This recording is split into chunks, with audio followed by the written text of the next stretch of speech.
কথাবার্তা শুনতে পাচ্ছি, কিন্তু একটি কথা আমাদের একটু দৃষ্টি আকর্ষণ করছে, সেইটার মধ্যে ওসমান হাদিকে কে মেরেছে আপনি দেখেছেন কিনা যায় না। ওসমান হাদিকে কে মেরেছে এই প্রসঙ্গে মমতা ব্যানার্জিকে উদ্ধৃত করে একটা কথা বলা হচ্ছে, সেইটা হচ্ছে যে তিনি অমিত শাহকে উদ্দেশ্য করে বলছেন, মমতা ব্যানার্জি অমিত শাহকে উদ্দেশ্য করে বলছেন ওসমান হাদিকে কারা মেরেছেন সেটা আমরা প্রকাশ্যে নিয়ে আসব, আপনারা কাকে লুকাচ্ছেন এটা প্রকাশ্যে নিয়ে আসলে কিন্তু বাংলাদেশ উত্তাল হয়ে উঠবে। আপনার মন্তব্য একটু শুনতে চাই। এখানে মধ্যে অনেকগুলি ফ্যাক্টর, ওসমান হাদিকে যদি ভারতীয় যে দলটা শাসন করতেছে অর্থাৎ বিজেপির প্রধানকে যদি এই অ্যাকুইজিশন ভারতের একজন মুখ্যমন্ত্রী সাবেক উনি দিতে পারেন এবং বাংলাদেশ উত্তাল হয়ে ওঠার সম্ভাবনাটা তিনি দেখছেন, আপনার একটু মন্তব্য শুনতে চাইবো। এটাই জানতে চাইবো যে নানা কারণে বিশেষ করে গত কয়েকদিন আগে আপনার একটা সাক্ষাৎকারের জন্য আপনি অনেক বেশি এখন আলোচিত হচ্ছেন। আমি সরল প্রশ্ন করতে চাই, সেটি হচ্ছে যে ডক্টর মোহাম্মদ ইউনূস সরকারের যে কার্যক্রম, সেই কার্যক্রমকে আপনি ওন করেন কিনা, সকল কার্যক্রমকে? দেখুন, আমি সেই সরকারের অংশ ছিলাম, তার ভালো কাজ মন্দ কাজ সবকিছুরই অংশীদার ছিলাম, কাজেই আমাকে ওন করতে হবেই, ওন করতে হবেই।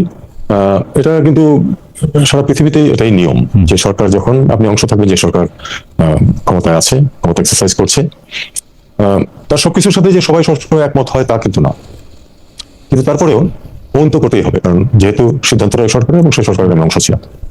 আপনার কাছে কি মনে হয় যে সরকার যে প্রধান আছেন ডক্টর মোহাম্মদ ইউনূসও উনার সব কাজ ওন করেন? নিশ্চয়ই করেন, ওনার তো ওন না করে উপায় নেই।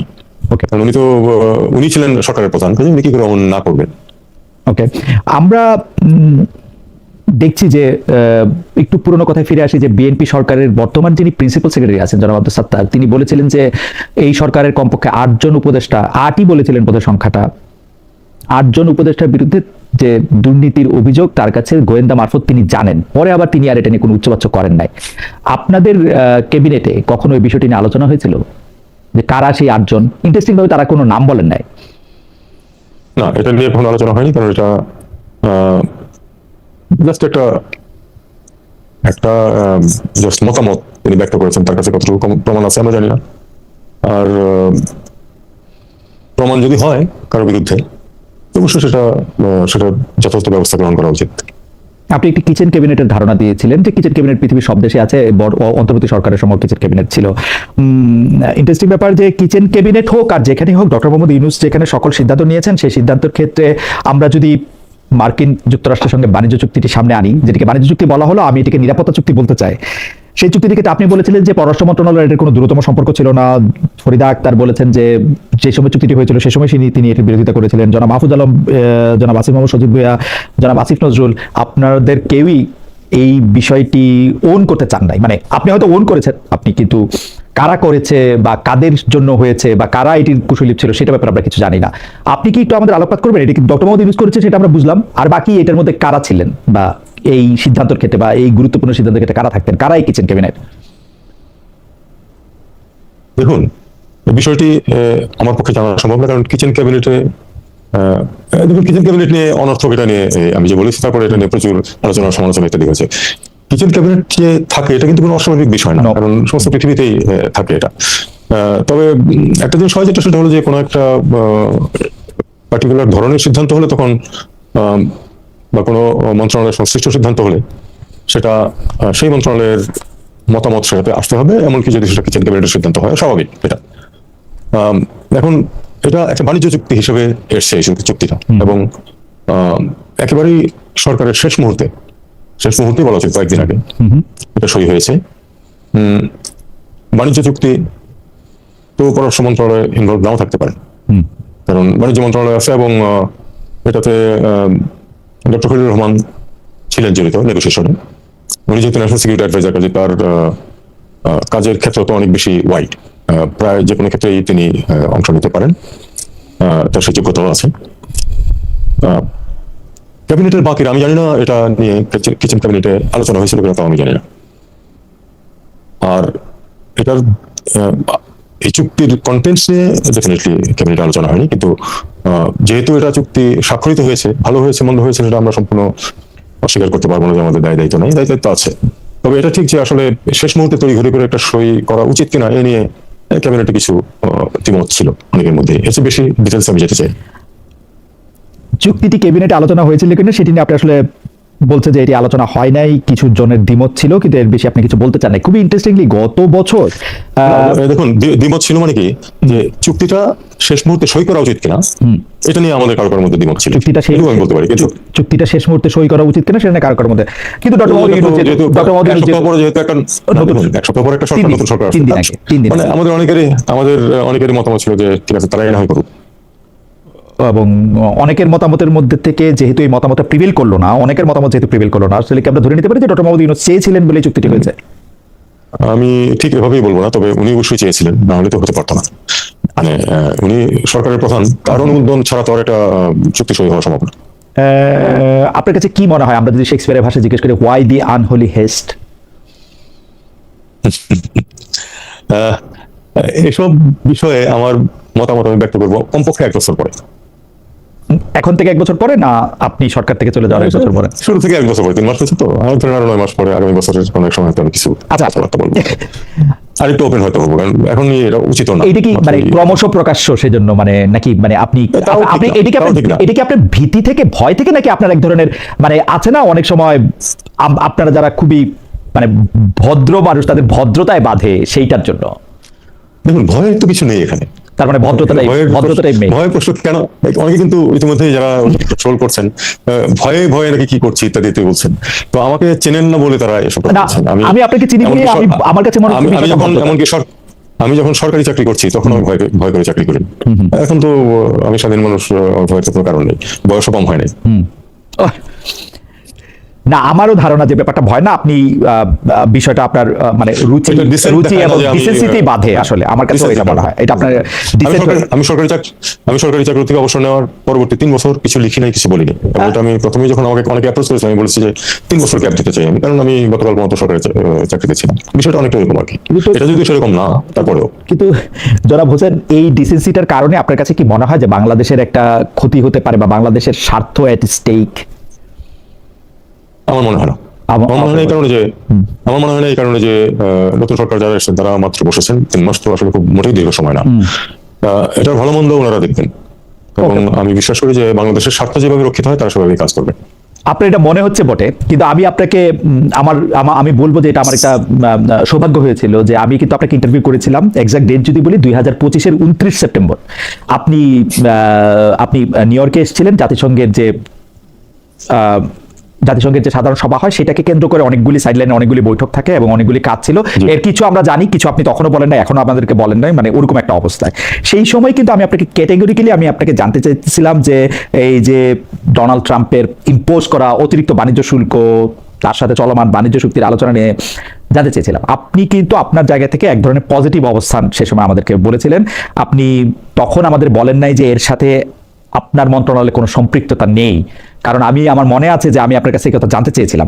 কিন্তু এখন আমরা দেখছি যে আপনি বলছেন যে যমুনা টিভিকে এক সাক্ষাৎকারে যে পররাষ্ট্র উপদেষ্টা বা পররাষ্ট্র মন্ত্রণালয়ে সামান্যতম যুক্ত ছিল না।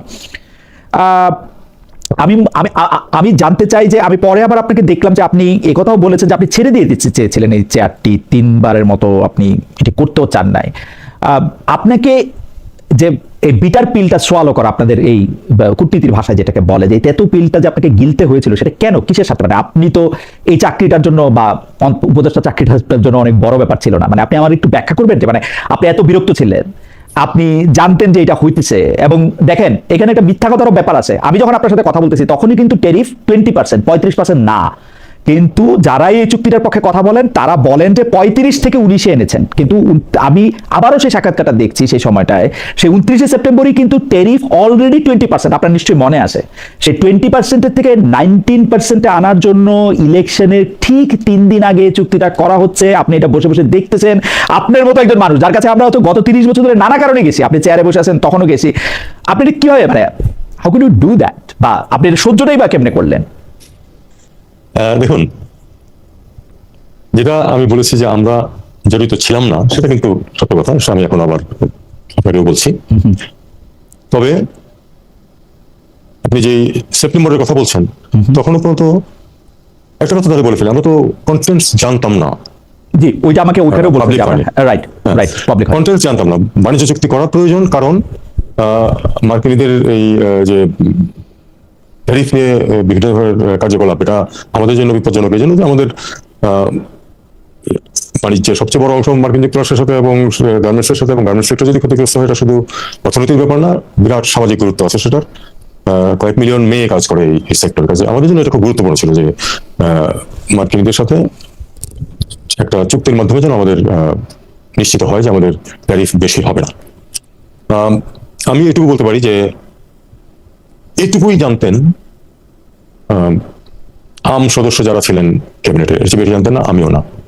চুক্তির ডিটেলস কি আছে সেটা এমনকি আমি আপনাকে সত্যি কথা বলি, আমি দায়িত্ব ত্যাগ করার সময় পর্যন্ত জানতাম না, কারণ 3 দিন আগে এটা আমাদের কাছে এসেছে, তখনও এটার কিন্তু ক্যাবিনেটেও এটার ডিস্ট্রিবিউট করা হয়নি। নাই হতে পারে সবকিছু যদি ক্যাবিনেটে প্রথমে হয়ে সঙ্গে সঙ্গে ডিস্ট্রিবিউট করতে পারবেন, কথা নাই। এটা সাধারণত এসব ক্ষেত্রে যেটা হয় যে একটা ফর্মালিটি অনুযায়ী পাঠানো হয় ক্যাবিনেটে সংশ্লিষ্ট মন্ত্রণালয় থেকে অবহিত করার জন্য, এবং সেটা পরবর্তী ক্যাবিনেট মিটিং এ অবহিত হয়। কিন্তু সেই সুযোগ আমাদের ছিল না, সেই সময়ই ছিল না। কাজে আমরা যে জানতাম না সবাই ডিটেলস গুলি, এটাতে অবাক হওয়ার খুব বেশি কিছু নেই। শুধু বাণিজ্য চুক্তি, শুধু ট্যারিফ নিয়ে যে কথাবার্তা, এটুকুই সবাই জানতাম যে ট্যারিফ কমানোর চেষ্টা করা হচ্ছে। এই জন্যই সেপ্টেম্বরে যে অনুষ্ঠানের কথা আপনি বলছেন, সেখানে সমর্থনটা এসেছিল এই কারণেই আমার পক্ষ থেকে। এই জায়গায় আমি একটু আপনার কাছে জানতে চাই যে আপনি তর্কের খাতিরে যদি আমি ধরেও নেই যে মার্কিন যুক্তরাষ্ট্রের সঙ্গে এই চুক্তি না করলে বাংলাদেশের পোশাক শিল্প তৈরি পোশাক শিল্প কারখানা ক্ষতিগ্রস্ত হতো, যেখানে 60 লক্ষের মতো লোক সরাসরিভাবে সম্পৃক্ত শ্রমিক হিসাবে, ব্যাক অফিস ধরলে প্রায় 2 কোটির মতো লোক জড়িত। কিন্তু সেইটা কি মার্কিন যুক্তরাষ্ট্র চাইলেই আজকে বাংলাদেশে এই কাজগুলি বন্ধ করে দিতে পারবে? ওরা কি আমাদেরকে ভিক্ষা দেয়? এটা তো ওদের ব্যবসা হয়, আমাদেরকে কাজে লাগে, তোরা ব্যবসা হয়। ওরা কি আজকে চাইলে কালকে তুলে নিয়ে দিতে পারবে? না, পারবে না। কিন্তু এখানে একটা কথা বলি, এটা কিন্তু ওই আপনার রেয়ার আর্থের মতো কোনো জিনিস না। এই গার্মেন্টস ক্ষেত্রে এটা ঠিক যে ঝট করে আমরা আমাদেরকে বাহির করে দিতে পারবো না, কিন্তু যদি কোনো কারণে ট্যারিফ সত্যিকারেই বাড়িয়ে দিতে পারতো বাংলাদেশের উপরে, প্রথমে যেমন আমরা খুব ভয় পেয়েছিলাম, অন্যরা কিন্তু রেডি আছে এই জিনিসটাকে নেওয়ার জন্য। ভারত আছে, পাকিস্তান আছে, ইন্দোনেশিয়া আছে, ভিয়েতনাম আছে। তো এই কারণে এটা আমাদের জন্য গুরুত্বপূর্ণ ছিল। এটা ঠিক যে এটা ভিক্ষা অবশ্যই না, তাদেরও স্বার্থ আছে, তারা কম দামে পাচ্ছে বলে আমাদের কাছে নিচ্ছে। কিন্তু ট্যারিফ যদি আমাদের উপর বেশি আসে, কিন্তু জনাব হোসেন, আমি কিন্তু যদ্দূর বুঝি পৃথিবীর সকল ব্যবসায়ী রেয়ার আর্থ, ওর লাভ হয় বলেও আমার কাছ থেকে নেয়। আমি সবচেয়ে কম লিড টাইমে দেই বলেও আমার কাছ থেকে নেয়। ও সবচেয়ে কম মজুরি দিয়ে আমার থেকে পার পাই বলে আমার কাছ থেকে নেয়। যেদিন থেকে পাবে না, আপনি ট্যারিফ 0 করে দেন, সেদিনই ও আমার থেকে নিবে না। পৃথিবীর অন্য অনেক দেশ থেকে সে নেয় না। না, কিন্তু আমি আপনাকে বলি এখানে, সেটা হলো যে রেয়ার আর্থ ও চাইলেই কালকে বলিভিয়াতে একটা গার্মেন্টস ফ্যাক্টরি, এরকম একটা ইন্ডাস্ট্রি করতে পারবেন, চাইলেই পারবেন। কিন্তু চেষ্টা করা হয়েছে আফ্রিকান দেশে, আপনি জানেন সেটা। গার্মেন্টস ফ্যাক্টরি যাদের অলরেডি আছে, আমাদের কম্পিটিটর, আমরা কিন্তু লিড টাইমের ক্ষেত্রে পিছিয়ে আছি। শুধুমাত্র মূল্যের ক্ষেত্রে আমরা অবস্থান ভালো বলে কিন্তু আমরা ব্যবসাটা করে খেতে পারছি। লিড টাইম কিন্তু বেশিরভাগ ক্ষেত্রে আমাদের বেশি, এবং যখনই এই মূল্যের যে মার্জিনটা এটা যদি ইরোড করে যায়, তখন কিন্তু আমাদের অসুবিধা হবে। আমরা মূল্য মার্জিন, যাই হোক, আমার কাছে মনে হয় যে বিজনেস 2 পক্ষের মধ্যে হয়। ও আমাকে দান করতেছে না, কিন্তু ও যখন আমার সাথে চুক্তি করবে, সেই চুক্তিটা এমন করবে যেটা বাণিজ্য চুক্তি থেকে নিরাপত্তা চুক্তিতে পরিণত হবে। আমার এটার মধ্যে সামরিক কি সিদ্ধান্ত আমরা নিব, কার থেকে কি কিনবো না কিনবো, সেটার মধ্যে এসে ঢুকবে, এবং সেটা আমরা জানতে পারবো না। এবং সেইটা হচ্ছে আরেকটা সরকার করবে, যেটা হচ্ছে আরেকটা সরকার আসা 3 দিন আগে। প্রত্যেকটা বিষয়ই হচ্ছে একটার সাথে আরেকটা জড়িত। আরেকটা বিষয় আমি যে এটা আপনার কাছে প্রশ্ন করতেই চাই, আজকে ডক্টর খলিলুর রহমান খুব আলোচনা, কারণ জাতিসংঘের সাধারণ পরিষদে বাংলাদেশ সভাপতি নির্বাচিত হয়েছে, এবং ডক্টর খলিলুর রহমান সেখানে সভাপতি নির্বাচিত হয়েছে, বাংলাদেশের প্রতিনিধিত্ব করছেন বলে আমি ভোটাভুটিটা দেখতেছিলাম। ভোটাভুটিটার মধ্যে এটা একটা ক্লোজ কম্পিটিশন হয়েছে, 99-91 এরকম হয়েছে। সেইটার ক্ষেত্রে সাইপ্রাস 91টা পেয়েছে। আপনি আমাকে দেওয়া সাক্ষাৎকারে আপনি বলেছিলেন যে ডক্টর খলিলকে আপনি 40 বছর ধরে চিনেন। আমার প্রশ্নটা, ওনাকে আমি কি বাংলাদেশ সভাপতি নির্বাচিত হয়েছে, ওনাকে আমি কংগ্রেচুলেট করি, কিন্তু পররাষ্ট্র মন্ত্রণালয়ের ব্যাটন যে উনাকে হস্তান্তর করতে হবে, সেইটা আপনি কবে জেনেছিলেন? জাস্ট আপনি যাচ্ছেন ওখানে একটা নতুন সরকারের শপথ দেখতে, আপনি জানেন যে আপনার উত্তরসূরি এখানে বসে আছেন, সেটা আপনি জানছেন কবে? একদিন আগে, মানে যেদিন শপথ নেওয়া হচ্ছে সেদিন একদিন আগে। এইটা কি আপনি একদিন আগে জানেন? আপনার কাছে কি মনে হয়, এটা কি আপনি শুধু একদিন আগে জেনেছেন, নাকি আপনাদের উপদেষ্টা পরিষদের লোকজন জানতেন? মানে সবাইকে আপনার মতো পরিষদের সবাই জানতেন এটা আমার মনে হয় না। আমি একদিন আগে জেনেছি, আমি 2-3 দিন আগে হিন্ট পেয়েছি, কিন্তু নিশ্চিন্ত জেনেছি জাস্ট একদিন আগে, এটুকুই। এবং তারপরে তো উনি শপথ দিলেন। 17 তারিখ হচ্ছে ওনারা শপথ নিয়েছেন, 12 তারিখ নির্বাচনটা হয়েছেন। আমি যদি 2-3 দিন আগের হিসাব করি, তাহলে আপনি 14-15 তারিখের দিকে হিন্ট পেয়েছেন। আমাদেরকে নাম না বলে কি একটু হিন্টটা বলা যাবে যে আপনি কিভাবে বুঝলেন? যেমন আমি কিন্তু ওই সময় বাংলাদেশে ছিলাম, বাংলাদেশে ওই সময় শুধু ফিজিক্যালি থাকার কারণেই না, আমার সাথে কিন্তু অনেকের কথা হয়েছিল, অনেকের আলাপ হয়েছিল। আমি মানে আমি কি বলবো, আমি নাম ধরেই বলি, আমি বিএনপিতে এখন যারা মন্ত্রী আছেন তাদের সবার সঙ্গেই বোধহয় আমার কথা হয়েছে, কম আর বেশি। তাদের কেউ জানতেন কিনা আমি জানি না, মানে তাহলে তারা কত বড় অভিনেতা, কারণ তারা আমার সঙ্গে আলোচনা করতেছিলেন যে আচ্ছা তোমার কি মনে হয় পররাষ্ট্রমন্ত্রী কে হবে, আপনার কি মনে হয় পররাষ্ট্রমন্ত্রী কে হবে। আমি দুই একটা নামও বলেছিলাম, তারা আবার দুই একটা নডও করেছিলেন, মানে আমি জানি না তারা অভিনয় করেছিলেন কিনা, কিন্তু সারপ্রাইজ হয়েছিলাম আমি যেদিন নাম ঘোষণা করা হয় সেদিন। আপনি বলেছিলেন যে আপনি হিন্ট পেয়েছিলেন, সেজন্য আমার একটু হিট মানে 2-3 জনের মধ্যে ওনার নাম আসছিল, সিরিয়াসলি নাম ছিল। তার মানে আমি সাংবাদিক হিসেবে পুরো ব্যর্থ। আমি একবারের জন্য 2-3 জন কেন 100 জনের মতো তার নাম আমি শুনি নাই, মানে এটা আমার জন্য একদম একটা খুবই বিস্ময়কর ব্যাপার ছিল। অনেকে যে বলে থাকেন যে এই খলিল সাহেব আসলে ইন্ডিয়া বা আমেরিকা তাদের একজন পছন্দের খুব লোক, বর্তমান সরকারকেও তাকে আসলে, এইটা কি আপনার কাছেও মনে হয়, মানে ব্যাপারগুলি কিরকম? মানে এই পর্যন্ত আমি শুনছি যে অনেকে বলেন যে প্রধানমন্ত্রী তারেক রহমান হবেন না শফিকুর রহমান হবেন না ইউনূস সাহেব থেকে যাবেন, এইটা নির্ভর করছে খলিলুর রহমানকে কে নিবেন তার উপর। ব্যাপারটা কি এরকম? এইটা দেখুন, এই ধরুন এই স্পেকুলেশনে আমার মনে হয় যাওয়া কোনো অবস্থাতেই উচিত না। যার প্রধানমন্ত্রী হওয়ার কথা তিনি কিন্তু প্রধানমন্ত্রী হয়েছেন। এই নিয়ে কেউ কেউ কখনো কখনো বলছে যে উনি কি আসবেন ইত্যাদি। আমি সবসময় বলেছি যে দেখো, আলটিমেটলি বিএনপি যখন জিতবে, এবং বিএনপি জিতবে এটা তো অবধারিতই প্রায় ছিল, যেহেতু আওয়ামী লীগ ওনার কাছে প্রতিদ্বন্দ্বিতাই বা কতটা কোথায়, সেক্ষেত্রে উনি বিএনপি জিতবে। বিএনপি জিতলে উনি প্রধানমন্ত্রী হবেন এটা নিয়ে সন্দেহ যারা করতেছিল তারা বোকামি করছে বলে আমার মনে হচ্ছে। আপনার কাছে কি মনে হয়? আমার আরেকটা হাইপোথিসিস সম্পর্কে আমার একটু বলি আপনাকে, যে আমার কাছে কিন্তু মনে হয় যে এই অঞ্চলে ভারতের স্বার্থ আর মার্কিন যুক্তরাষ্ট্রের স্বার্থ একই, তাদের দুইজনের স্বার্থের মধ্যে কোনো তফাৎ নাই। এখন যারা বলতেছেন যে ভারতকে ঠেকানোর জন্য আমরা আমেরিকার সাথে চুক্তি করতেছি, সেটা খারাপ চুক্তি হোক কিন্তু আমরা ভারতকে ঠেকালাম, ভারতের আধিপত্য, এইটার সাথে আপনি আসলে একমত কিনা? না, আমি মনে করি না যে প্রথমত ভারত এবং মার্কিন যুক্তরাষ্ট্রের স্বার্থ অনেকখানি এক, কিন্তু এটা আবার মনে করা ঠিক হবে না যে সম্পূর্ণ এক। অবশ্যই বড় দেশ তারা দুটোই, তাদের নিজেদের কিছু কিছু আলাদা স্বার্থ আছে। অনেক ক্ষেত্রে তারা একসাথে, যেমন মার্কিন যুক্তরাষ্ট্র ইসরায়েলকে সমর্থন করে, ভারতের সাথে ইসরায়েলের সম্পর্ক অত্যন্ত ভালো। দুই পক্ষই চীনকে প্রতিপক্ষ মনে করে, এটাও আবার একসাথে আছে। কিন্তু তারপরে ধরুন সবকিছু পরে ভারত মহাসাগরে ভারত কি চাইবে? ভারত কি চাইবে যে চীন বা মার্কিন যুক্তরাষ্ট্র কেউ আধিপত্য? ভারত মহাসাগরে ভারত চাইবে তাদের আধিপত্য রাখতে। তো এগুলো হচ্ছে অনেকখানি স্বার্থ একসাথে যাবে, আবার কিছু কিছু ক্ষেত্রে তাদের স্বার্থ আলাদাও হতে পারে। এটা হলো এক। আর দুই হচ্ছে যে আমি মনে করি না যে এই মার্কিন যুক্তরাষ্ট্রের সাথে চুক্তি করে ভারতকে ঠেকালাম, এটা আমার মনে হয় না। আমি এটাকে আলাদাভাবেই দেখতে চাই। ভারতের সাথে আমাদের সম্পর্ক একরকম, কম্পালশনস গুলিও এক ধরনের। মার্কিন যুক্তরাষ্ট্রের সাথে মার্কিন যুক্তরাষ্ট্র পৃথিবীর সবচেয়ে বড় শক্তি, আমাদের সবচেয়ে বড় মার্কেট। সেই দৃষ্টিভঙ্গি থেকে মার্কিন যুক্তরাষ্ট্রের সাথে আমাদের সম্পর্ক ভালো রাখার ব্যবস্থা চেষ্টা করতে হবে সবসময়। চীনের সাথে আমাদের সম্পর্ক ভালো রাখার চেষ্টা করতে হবে।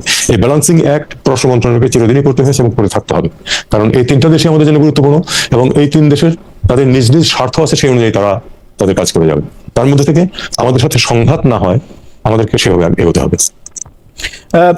জনাব হোসেন, আপনি নিশ্চয়ই খেয়াল করেছেন যে এই চুক্তিটির ব্যাপারে জনাব খলিলুর রহমান বলেছেন যে বিএনপি এবং জামায়াতের সঙ্গে আমার কথা হয়েছে। জামায়াত প্রথমে একটু খুবই মৃদু স্বরে বলেছেন যে তাদের সাথে কথা হয় নাই, কিন্তু জামায়াত এটা নিয়ে কোনো প্রতিবাদ করে না, বিএনপিতে কোনো আওয়াজই করতেছে না, ওই বিভিন্ন জায়গায় বলে টলে। আমরা বিএনপির কাউকে এটা নিয়ে কথা বলতেই দেখি নাই। এনসিপি, যারা কি তৃতীয় বৃহত্তম দল সংসদে, ওনারাও কোনো রকম কোনো, মানে এই চুক্তিটার ব্যাপারে তাদের কোনো রকম কোনো প্রশ্ন নাই। কেন নাই এইটা সম্পর্কে উনাদের বুদ্ধিজীবীরা বলতেছেন যে ভারতীয় আধিপত্যবাদ ঠেকাতে আমাদের যদি মার্কিন যুক্তরাষ্ট্রের সঙ্গে এগুলি করতে হয়, এগুলি করাই উচিত।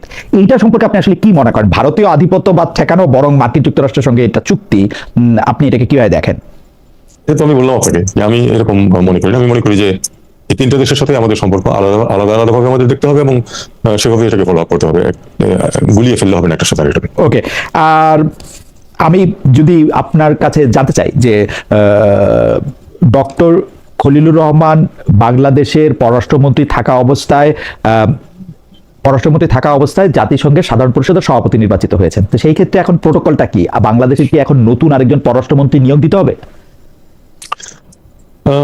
একটু পিছনে যান।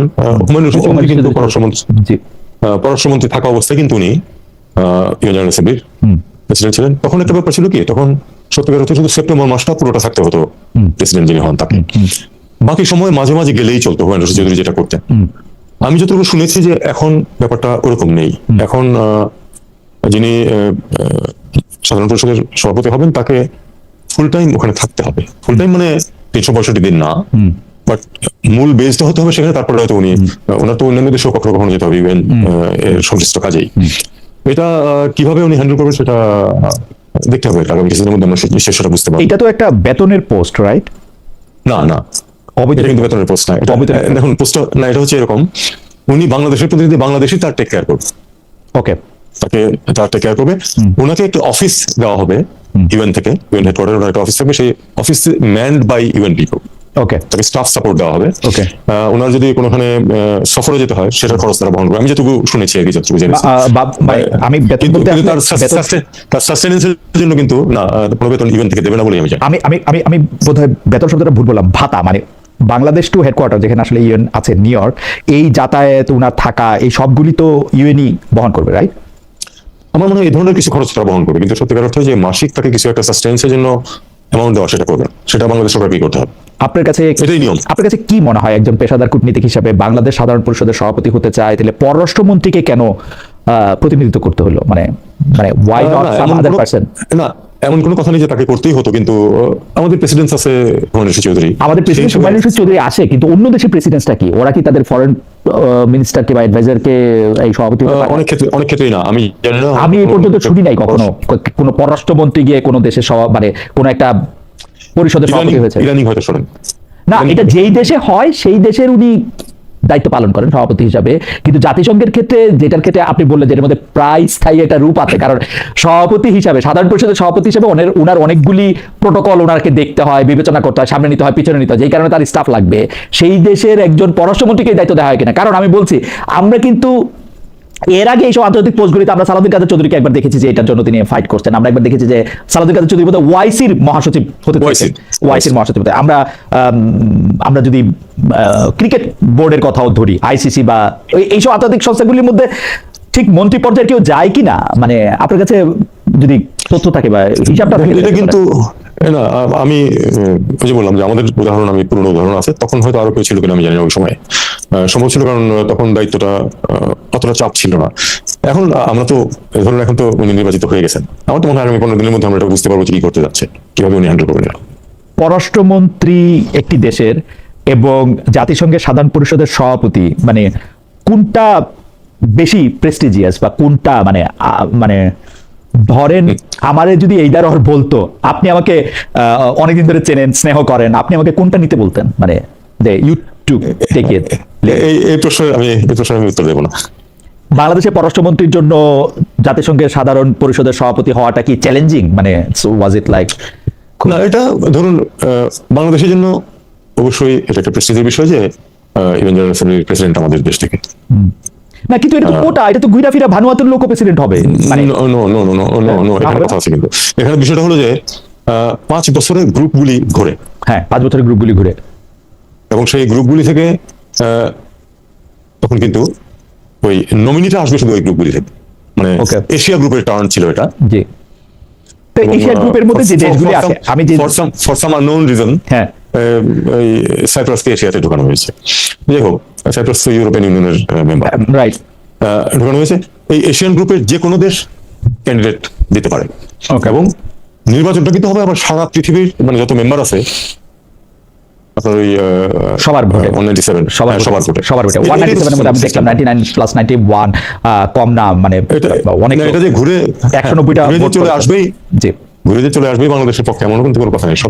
আমার কাছে মনে হয় কি, আমার মনে হয় যে ঘুরে চলে না আসলেও এইটা কি বাংলাদেশের জন্য কোনো একটা প্রেস্টিজ ক্যারি করে? মানে এটা আমার জন্য খুব বড় একটা ব্যাপার, বা আমি কোনো কিছু ইনফ্লুয়েন্স করতে পারবো সাধারণ পরিষদে। সে কথার কথা, আমি এখন বাংলাদেশের পক্ষের একজন সাধারণ পরিষদের সভাপতি হয়েছে, আমি মিডল ইস্টে যে অটোসিটিটা চলতেছে এইটার এগেইনস্টে কি ইন্ডিপেন্ডেন্ট ভাবে কোনো একটা কিছু করতে পারবো? যে আমি অন্য সময় 1 ঘন্টা আলোচনা হইতো, এবার 3 ঘন্টা আলোচনা হবে, এরকম কোনো কিছু আমি করতে পারবো? দেখুন, এই বিষয়গুলি খুবই ডিটেলসে চলে যাওয়া, তো আমি এটুকু বলি যে বাংলাদেশের একজন যে হয়েছেন প্রেসিডেন্ট অফ জেনারেল অ্যাসেম্বলি হয়েছেন, ইলেকশন জিতেছেন, এটা একটা প্রেস্টিজের বিষয়। আমরা কিন্তু বিভিন্ন নির্বাচনে অংশ নিই, নির্বাচনে অংশ নিলে আপনার ভিজিবিলিটি বাড়ে। উনি আগামী 1 বছর যখন প্রিজাইড করবেন, তো লোকজন সবসময় দেখবে যে বাংলাদেশের একজন এটা প্রিজাইড করছে। আমাদের জন্য, আমাদের দেশের জন্য ভিজিবিলিটিটা কিন্তু গুরুত্বপূর্ণ, কারণ আমরা তো এমন শক্তিশালী নই যে আমাদের। কাকে রিপ্লেস করছেন এই মুহূর্তে? কে সভাপতি আছেন সাধারণ জার্মানির সভাপতি আছেন, ইউরোপের ছিল, উনি তাকে রিপ্লেস করবেন। ইউরোপের টার্ন ছিল, ইউরোপের টার্ন ছিল। জার্মান অবশ্য বিনা প্রতিনিধিতে নির্বাচিত হয়েছিলেন। ওকে, আমি আপনার কাছে পরবর্তী প্রসঙ্গে আসার আগে আমি একজন দর্শক সায়েম খান, উনি আমাকে প্রশ্ন করেছেন, আপনি খালেদ ভাই, আপনি যদি কথা বলতে ভয় না পান তাহলে আপনি বলেন কোন দেশের নাগরিক, আমেরিকান নাকি বাংলাদেশে? আমি বাংলাদেশের নাগরিক, আমেরিকায় আমার পার্মানেন্ট রেসিডেন্সি আছে, এরকম ইউরোপেও আমার পার্মানেন্ট রেসিডেন্সি আছে বা ছিল। আমি ওই প্রশ্নটার আমি আবার একটু ফিরে আসি, যে কিচেন ক্যাবিনেট বলে আপনি দেখতেছিলাম যে সারা বাংলাদেশে সবকিছুতে আলোচনা হইতেছে কিচেন ক্যাবিনেট, কিন্তু ঘটনা হইতেছে যে এই ব্যাপারটা কিন্তু মোরললেস নাহিদ ইসলাম, আসিফ মোহাম্মদ সজীব ভুঁইয়া, মাহফুজ আলম, তারপরে হচ্ছে আমি দেখলাম ব্রিগেডিয়ার সাখাওয়াতের সাথে আমাদের অন্য এক সাংবাদিকের কথা হয়েছে, জনাব ফরিদ আক্তার, জনাব আসিফ নজরুল, তাদের সবাই মোটামুটি ভাবে এরকম একটা ধারণা দিয়েছেন যে তারা আসলে কিচেন ক্যাবিনেটের সদস্য না। তো যারা সদস্য সেটা কি আমরা ওই যে প্রসেস অফ এলিমিনেশনের মধ্যে বাইর করবো যে যারা কথা বলছেন না তারা আসলে সদস্য? ব্যাপারটা কি এরকম? আমি না, এটুকু শুধু আমি কনফার্ম করতে পারি। তো আপনি কথা বলছেন, তো যারা কথা বলছেন না তাদেরকে খুঁজে বের করতে হবে। আমি অবশ্য সৈয়দ রেজওয়ানা হাসান আপাকে যোগাযোগ করেছিলাম যে তিনি আসলে কথা বলতে পারবেন কিনা, তিনি রেজওয়ানা আপা বলেছেন যে ওনার একজন খুব ঘনিষ্ঠ আত্মীয় খুব অসুস্থ, সেজন্য তিনি এখন কথা বলতে পারবেন না। হাওয়েভার আমরা পরবর্তী প্রসঙ্গে, আপনি এটা খেয়াল করেছেন কিনা আমি জানি না, পশ্চিমবঙ্গে যে নির্বাচন, রাজ্য নির্বাচন হয়ে যাওয়ার পরে আমরা নানা ধরনের কথাবার্তা শুনতে পাচ্ছি, কিন্তু একটি কথা আমাদের একটু দৃষ্টি আকর্ষণ করছে, সেইটার মধ্যে ওসমান হাদিকে কে মেরেছে, আপনি দেখেছেন কিনা জানি না, ওসমান হাদিকে কে মেরেছে এই প্রসঙ্গে মমতা ব্যানার্জিকে উদ্ধৃত করে একটা কথা বলা হচ্ছে, সেটা হচ্ছে যে তিনি অমিত শাহকে উদ্দেশ্য করে বলছেন, মমতা ব্যানার্জি অমিত শাহকে উদ্দেশ্য করে বলছেন ওসমান হাদিকে কারা মেরেছেন সেটা আমরা প্রকাশ্যে নিয়ে আসব, আপনারা কাকে লুকাচ্ছেন এটা প্রকাশ্যে নিয়ে আসলে কিন্তু বাংলাদেশ উত্তাল হয়ে উঠবে। আপনার মন্তব্য একটু শুনতে চাই। এখানে মধ্যে অনেকগুলি ফ্যাক্টর, ওসমান হাদিকে যদি ভারতীয় যে দলটা শাসন করতেছে অর্থাৎ বিজেপির প্রধানকে যদি এই অ্যাকুইজিশন ভারতের একজন মুখ্যমন্ত্রী সাবেক উনি দিতে পারেন এবং বাংলাদেশ উত্তাল হয়ে ওঠার সম্ভাবনাটা তিনি দেখছেন, আপনার একটু মন্তব্য শুনতে চাইব। এটা আনফরচুনেটলি পশ্চিমবঙ্গের রাজনীতির অংশ হয়ে গেছে। এটা একটা লিগ্যাল ইস্যু এবং অন্তর্বর্তী সরকারও এ ব্যাপারে ইনভেস্টিগেশন করছিল এবং এগোচ্ছিল জুডিশিয়াল প্রসেস, এবং আমি নিশ্চিন্ত যে বর্তমান সরকারও তাই করবে। এটা একটা ইমোটিভ ইস্যু ইয়াং জেনারেশনের মধ্যে, এবং আমরা অবশ্যই চাই যে প্রকৃত অপরাধী যে সে আইডেন্টিফাইড হোক, ধরা পড়ুক এবং তাকে শাস্তি দেওয়া হোক জুডিশিয়াল প্রসেসের মাধ্যমে। এটা মমতা ব্যানার্জি যেটা বলছেন, এটা আমি আমার কাছে কিন্তু একটু পশ্চিমবঙ্গের ওই অভ্যন্তরীণ রাজনীতির একটা কাজ বলে মনে হচ্ছে আমার কাছে। আপনি পশ্চিমবঙ্গের অভ্যন্তরীণ রাজনৈতিক কাজ বলে আপনি মনে করতেছেন। আমি আপনাকে, আপনি যে সময় চেয়ারে বসেছিলেন সেই সময়কার আরেকটা বিষয় একটু আপনার একটু দৃষ্টি আকর্ষণ করতে চাই। মানবিক করিডোর নিয়ে অনেক কথা হয়েছিল তখন, এটা আমি তখন সেন্স করি যে আপনি এবং অন্তর্বর্তী সরকারের উপদেষ্টারা এবং প্রধান উপদেষ্টা আসলে দুটি পক্ষে পরিণত হয়েছেন। আমি প্রতিপক্ষ বলবো না, দুটি পক্ষে পরিণত হয়েছে, কারণ আপনার কথার সঙ্গে ডক্টর খলিলুর রহমানের, যিনি তখন হাই রিপ্রেজেন্টেটিভ ছিলেন, তার কথার, নাকি নিরাপত্তা উপদেষ্টা তখন হয়েছেন অলরেডি, তার কথার একটা তফাৎ দেখা যাচ্ছিল এবং আপনি প্রথম এটা আসলে আলোচনায় এনেছিলেন যে এখানে এই মানবিক করিডোরের কথা বলা হচ্ছে, এটা আসলে ঠিক হচ্ছে কিনা, এটা কাকে জানতে চাওয়া হচ্ছে। আপনি কি আমাদের একটু বলবেন যে এই ব্যাপারটা আসলে মানে কি ছিল? ওইটা 1 বছরের বেশি সময় হয়েছে, সেই জন্য আপনি যদি একটু বলেন। না, ওই ঘটনাটা 1 বছরের বেশি সময় হয়েছে, কিন্তু আমি তো এই দায়িত্ব ছেড়েছি খুব অল্পদিন আগে। আসলে এটা আমাদেরকে দেখতে হবে যে ফাইনালি কি হয়েছে সেটাই মেনে নিতে হবে, আমাদের সেটাই বুঝতে হবে। এটা নিয়ে আমার মনে হয় স্পেকুলেশন না করা ভালো। বিষয়টা হলো যে ইস্যুটা ছিল কিন্তু ওই যে মানবিক করিডোর বলতে যেটা ওই টেকনিক্যালি মিন করা হবে এরকম কোনো কিছু নিয়ে চিন্তা ভাবনা কখনোই করা হয়নি। ওখানে যে মানে মানবিক পরিস্থিতি ছিল সেখানে এইড পৌঁছানো নিয়ে কিছু কথাবার্তা হচ্ছিল, এইটুকুই, বেশি কিছু না। আমি আপনাকে প্রশ্ন করেছিলাম যে আপনারা একই সাথে মায়ানমারের সরকারের সাথেও কথা বলছেন, মায়ানমারের যারা বিদ্রোহী আছেন যাদেরকে আমরা আরসা বলছি বা অন্য আরো কিছু নাম আছে তাদের কথা বলছি, তাদের দুজনের সাথেই কথা বলছেন। এই ব্যাপারটা আসলে কতখানি গ্রহণযোগ্য এবং এখন এটা কি অবস্থা আছে, এখন যদি আপনি বিশ্লেষক হিসেবে বলেন যে মানে আমরা কি কোনো অগ্রগতি দেখতে পাচ্ছি? এখন কি অবস্থা আছে এক্স্যাক্টলি আমি বলতে পারবো না, এটা পরিস্থিতিটা খুব একটা অগ্রগতি হয়েছে বলে কিন্তু আমার মনে হচ্ছে না। এখানে মিয়ানমারের সবচেয়ে বড় সুবিধা যেটা আমি দেখি সেটা হলো যে মিয়ানমারের চীনের প্রচন্ড স্বার্থ আছে আমাদের দেশে যতখানি তার থেকে অনেক বেশি। কাজেই মিয়ানমার একদিক থেকে ধরে নিচ্ছে যে চীন তাদের বিরুদ্ধে যাবে না। আমি পক্ষে ভাবে আমি সে কথা বলছি না, চীন তো ট্রাইপার্টাইট এফার্টও হয়েছিল যেটা বকডাউন হয়ে গেছে, কাজ হয়নি কোনো। বাংলাদেশ, মিয়ানমার এবং চীন মিলে চীন একটা মধ্যস্থতা করার জন্য চেষ্টা করছিল। চীনের হয়তো সদিচ্ছা আছে, কিন্তু চীন মিয়ানমার যা চাচ্ছে তার সরাসরি বিরোধিতা করবে না চীন, এটা হলো আমার রিডিং।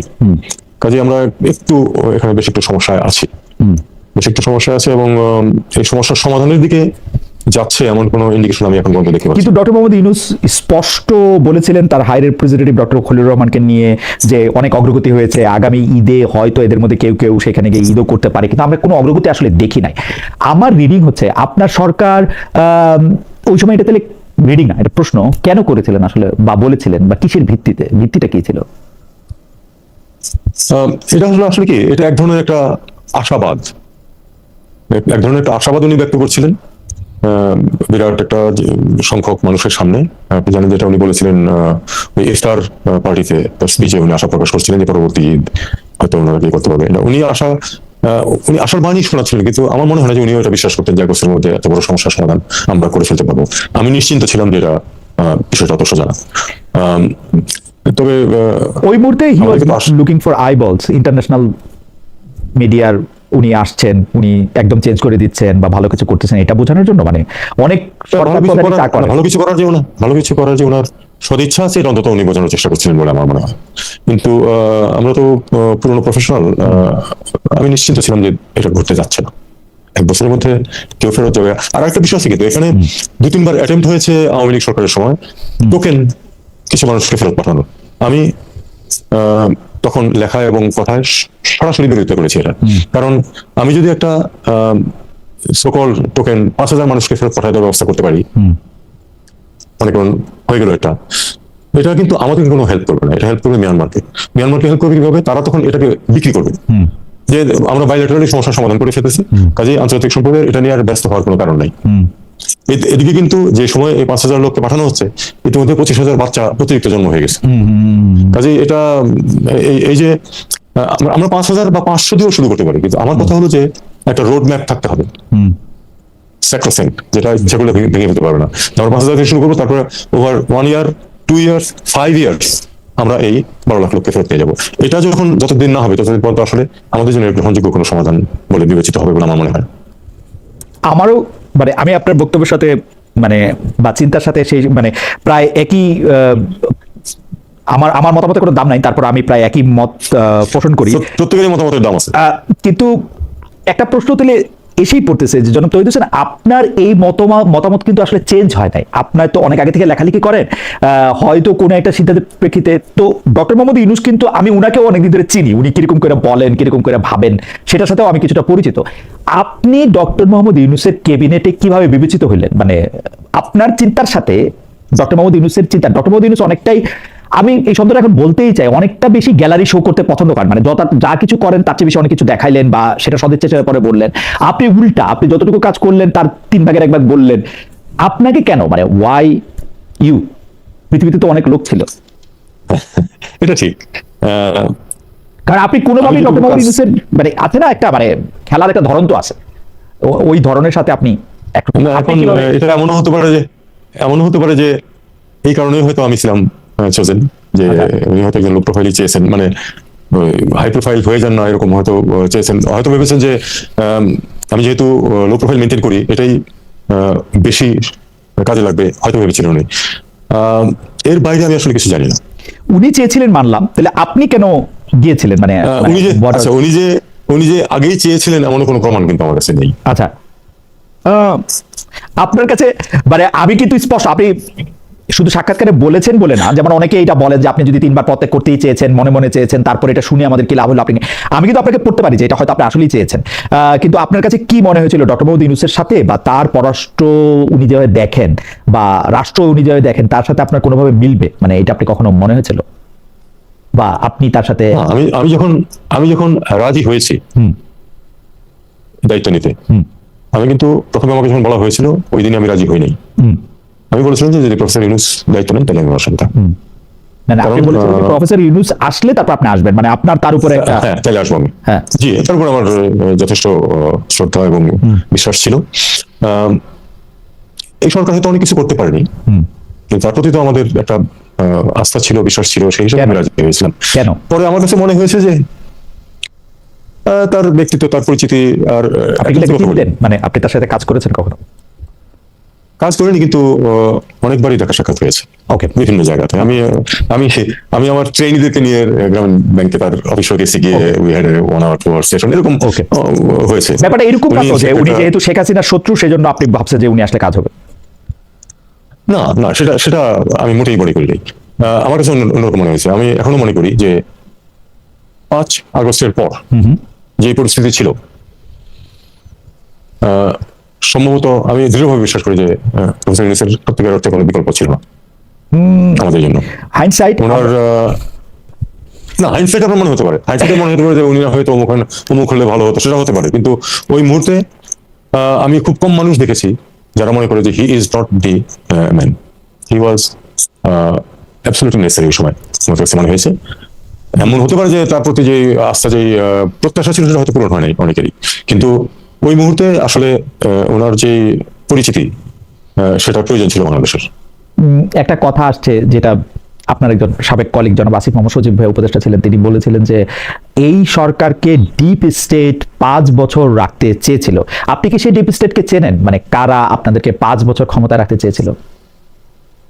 না, আমি চিনি না, কিন্তু আমি আপনাকে এটুকু বলতে পারি যে মনে করুন নিউ ইয়র্কে যখন প্রথমবার গেলাম, আমার সাথে বিভিন্ন প্রফেশনাল গ্রুপের লোকজন দেখা করেছে। মানে সো মাচ সো দ্যাট ওই আপনার সিলিকন ভ্যালির ইঞ্জিনিয়ারদের, বাঙালি ইঞ্জিনিয়ারদের, বুয়েটের সবগুলি, তাদের প্রতিনিধিত্বশীল 8 জন এসে আমার সাথে দেখা করেছে। আমি যেদিন চলে আসবো সেদিন রাতে, এবং সেটা কখন, তাদেরকে বিদায় করার পরে 10 মিনিট পরে আমি এয়ারপোর্ট থেকে রওনা দিয়েছি। প্রত্যেকটা গ্রুপ চেয়েছে যে আমরা যেন দীর্ঘ সময় থাকি, এবং আমি তাদের প্রত্যেককে বলেছি যে এটা সম্ভব না। এটা সম্ভব না, কারণ বাই ডেফিনেশন আমরা অন্তর্বর্তী সরকার। একটা সরকার আউট হয়ে গেছে, আরেকটা সরকারের আগমন পর্যন্ত আমরা অপেক্ষা করবো। এর মাঝখানে সময়টা আমরা চালাবো, আমাদের কিছু টাস্ক আছে সেগুলো আমরা করবো, কিন্তু আপনারা যে বলছেন দীর্ঘ সময় থাকার জন্য, এটা আসলে সম্ভব না। না, তারা তো ডিপ স্টেট না। আপনি সাংবাদিক হিসেবে আমি দেখেছি বা আমি খেয়াল করি, বিদেশে থাকলেও আমি খেয়াল করেছি যে বাংলাদেশের শীর্ষ ব্যবসায়ীরা সবাই বলছেন লাইন ধরে যে শেখ হাসিনা আপনার সাথে আমরা কবরে চলে যাবো, আমরা আপনি থাকেন দীর্ঘদিন, আমরা চাবো। আপনি আমি শিওর, আমার জানা নাই, কিন্তু এর আগে যদি পররাষ্ট্রমন্ত্রী যিনি ছিলেন তার কাছে এরকম 8টা গ্রুপ যে গেছে, ওই 8টা গ্রুপ হয়তো তার কাছেও গেছে, গিয়ে বলছে যে আমরা চাই যে আপনারা আজীবন থাকেন। মানে এটা আমার ধারণা, এটা 18টা গ্রুপও হইতে পারে। কিন্তু ডিপ স্টেটের ব্যাপারটা কি, এইটা আমার একটু বুঝতে চেষ্টা করে। যে মানে স্টেট আমি বুঝি, ডিপ স্টেট আমি কাগজে কলমে পড়ি। আপনি আমাকে, যেহেতু আপনি একটু অনেকটা শিক্ষকের মতো আমার, আপনি আমাকে একটু বুঝায় বলেন তো, মানে টেকনিক্যালি ডিপ স্টেট কে হইতে পারে, মানে কে ডিপ স্টেট? আমার কাছে ডক্টর মোহাম্মদ ইউনূস সরকারে আছে, তাহলে ডিপ স্টেট কে হবে? জেনারেল ওয়াকার, ডিজিএফআই, মানে কে হইতে পারে? মানে সম্ভাবনাটা কি? অথবা আপনি তৌহিদ হোসেন? আমি ডেফিনেটলি না, বুঝতে পারছি, কিন্তু সেটা কথা না। কথা হচ্ছে যে এই যে কোন ডিপ স্টেট 5 বছর রাখতে চেয়েছিল সরকারকে, সেটা আসিফ বলছে, আসিফকে জিজ্ঞেস করেন। না, আসিফকে জানতে চাওয়া হচ্ছে জনাব হোসেন, আসিফকে জানতে চাচ্ছে। আসিফ বলতেছে না, কেন বলতেছে না সেইটা, ওই যে আমি সাত্তার সাহেবের কথা বললাম, সাত্তার সাহেবের সাথেও আমার 7 জন উপদেষ্টা চোর, এটা উনি বলে দিল, 8 জন আর 7 জন। আচ্ছা জি, আপনি একটু বলেন, আপনার কাছে একটু শুনি। এটা আমার মনে হয় সরকারি কর্মচারী হিসেবে, এগেইন সে তো সরকারি কর্মচারী, কিন্তু এখন কন্ট্রাক্টে, কিন্তু সে আমার ইমিডিয়েট ছোট ভাইয়ের ব্যাচমেট। কিন্তু আমি মনে করি যে it was inappropriate for him to say this thing. এটা বলা উচিত হয় না এইভাবে।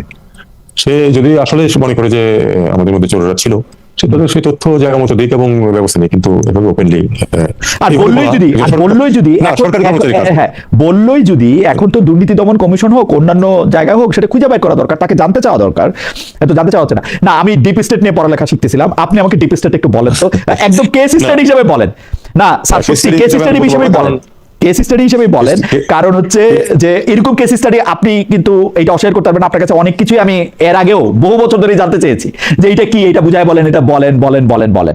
এইটাও আমি আপনার কাছে জানতে চাই যে ডক্টর মোহাম্মদ ইউনূস যদি স্টেট থাকেন, তাহলে ডিপ স্টেট কে হইতে পারে, মানে প্রবাবিলিটি কি? আমি আপনাকে এটার উত্তর অনেকটা থিওরিটিক্যাল শব্দ। আসলে কেস স্টাডি যেটা বলছেন সেটা আমি করতে পারবো না, এই জন্য যে আসিফ মাহমুদের কাছে যে তথ্য আছে হয়তো সেটা আমার কাছে নাই। আসিফ মাহমুদ, আমরা জানি যে 5 থেকে 8 অগাস্ট যে সময়টা, এবং সরকার গঠন পর্যন্ত সে এবং আরো 2-1 জন খুব ওতপ্রোতভাবে জড়িত ছিল, আমি ছিলাম না। কাজে তারা হয়তো বলতে পারবে, ভালো সেটা বলতে পারবে। আমি আপনার এটা তাত্ত্বিকভাবে উত্তর দিই। সেটা হলো যে পৃথিবীতে যে দেশেই যা কিছু ঘটুক না কেন, রাজনৈতিক অঙ্গনে সবকিছু যে এই ইন্টেলিজেন্স অর্গানাইজেশনগুলি ঘটায় তা না। এবং ইন্টেলিজেন্স অর্গানাইজেশন কিন্তু শুধু আপনার দেশে ঘটনা ঘটছে মানে শুধু আপনার দেশের ইন্টেলিজেন্স সেখানে জড়িত থাকবে তা না। সমস্ত পৃথিবী জুড়ে তারা ঘুরে বেড়ায়, তাদের কার্যকলাপ থাকে, তাদের স্বার্থ থাকে। তো এই ইন্টেলিজেন্স জগৎটা যেটা, তারা সব ঘটনার সাথেই জড়িত থাকে। জড়িত থাকে মানে এই না যে তারা এটাকে ঘটায়। আমি যেটুকু বুঝি, তারা ট্রেন্ড দেখে অবশ্যই যে কি ঘটতে বা কি ঘটার সম্ভাবনা, সেই ট্রেন্ড থেকে তারা চেষ্টা করে তাদের ইনফ্লুয়েন্স, তাদের সুবিধা যতটুকু বের করে না। এটা অ্যাবসলিউটলি থিওরিটিক্যালি বলতেছি, it happens all over the world. Okay,